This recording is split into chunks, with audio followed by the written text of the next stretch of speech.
In the late 1940s, China is collapsing inward. A brutal civil war is tearing the country apart. On one side, the existing government, exhausted, fractured, and losing ground. On the other, a fast-moving, disciplined communist force backed by the Soviet Union and led by a revolutionary named Mao Zedong. Mao's armies sweep across the mainland, city by city.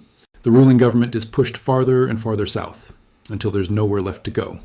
Finally, the leaders, soldiers, and more than 1 million supporters flee, not by land, but by sea and air, crossing a narrow stretch of water to a nearby island. That island stops Mao's advance, not because he doesn't want it, but because he can't reach it yet. His forces lack a real navy, no serious air power. The ocean becomes an invisible wall. For now, the defeated government survives, and the island they escape to isn't just any place. Centuries earlier, European sailors called it Ilha Formosa, the beautiful island. Empires fought over it for its fertile soil, trade routes, and military value. Japan seized it for 50 years, until World War II ended, and the victors declared it would be returned to China. The island's name was Taiwan, and now it became home to a government in exile.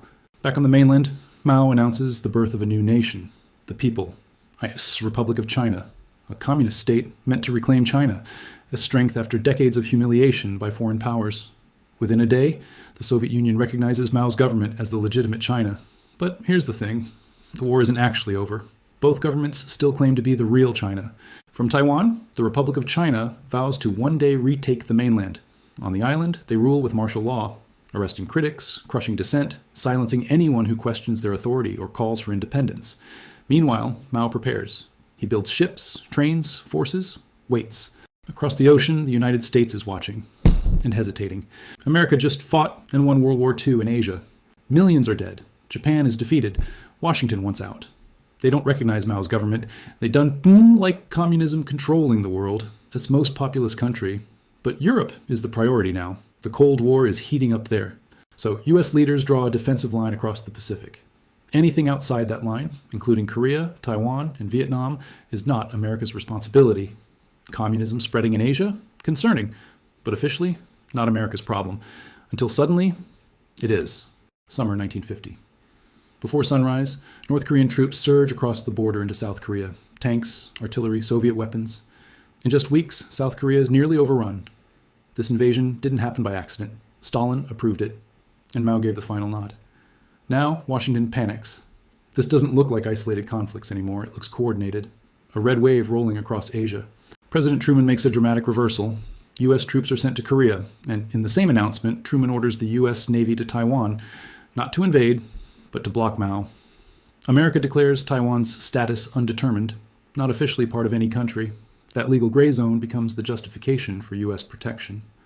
From Mao's perspective, this is a disaster. One decision, approving the Korean invasion, has brought American warships to his doorstep and frozen the Civil War mid-sentence.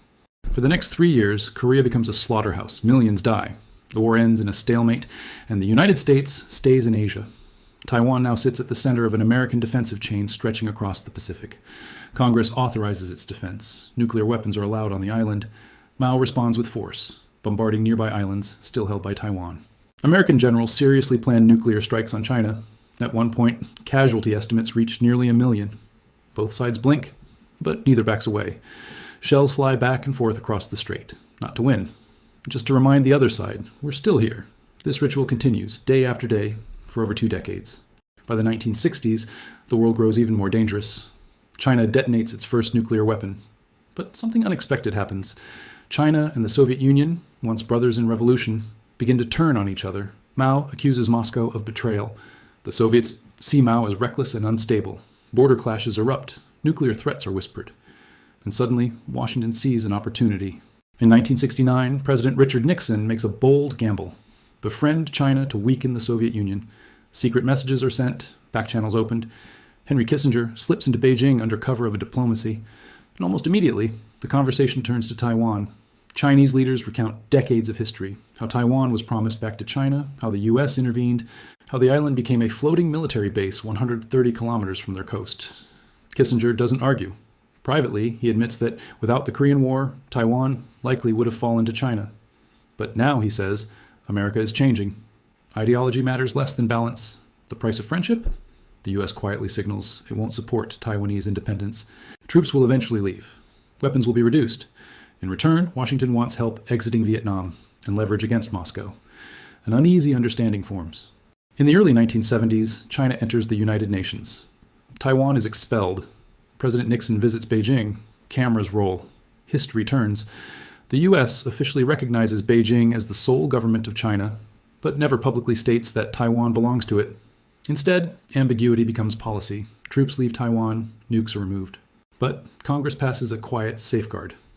America will still sell Taiwan weapons and maintain the ability to intervene if attacked. Not a promise, not a threat, a question mark. Meanwhile, Taiwan transforms. Martial law ends. Democracy emerges. Elections are held. China reacts with missiles and military drills. The U.S. responds with aircraft carriers. Taiwanese voters turn out in massive numbers, choosing democracy under pressure, and the island finds a new kind of shield: semiconductors. By dominating advanced chip manufacturing, Taiwan becomes indispensable to Silicon Valley, to global supply chains, to military power itself. Protecting Taiwan now protects the world's technology. Today, China insists the civil war is unfinished. Taiwan insists its future must be chosen freely. The U.S. insists on not insisting. This balance, built on ambiguity, deterrence, and interdependence, has held for 75 years. But it remains fragile. Because at the center of it all is a small island, and the unresolved question of who gets to decide its fate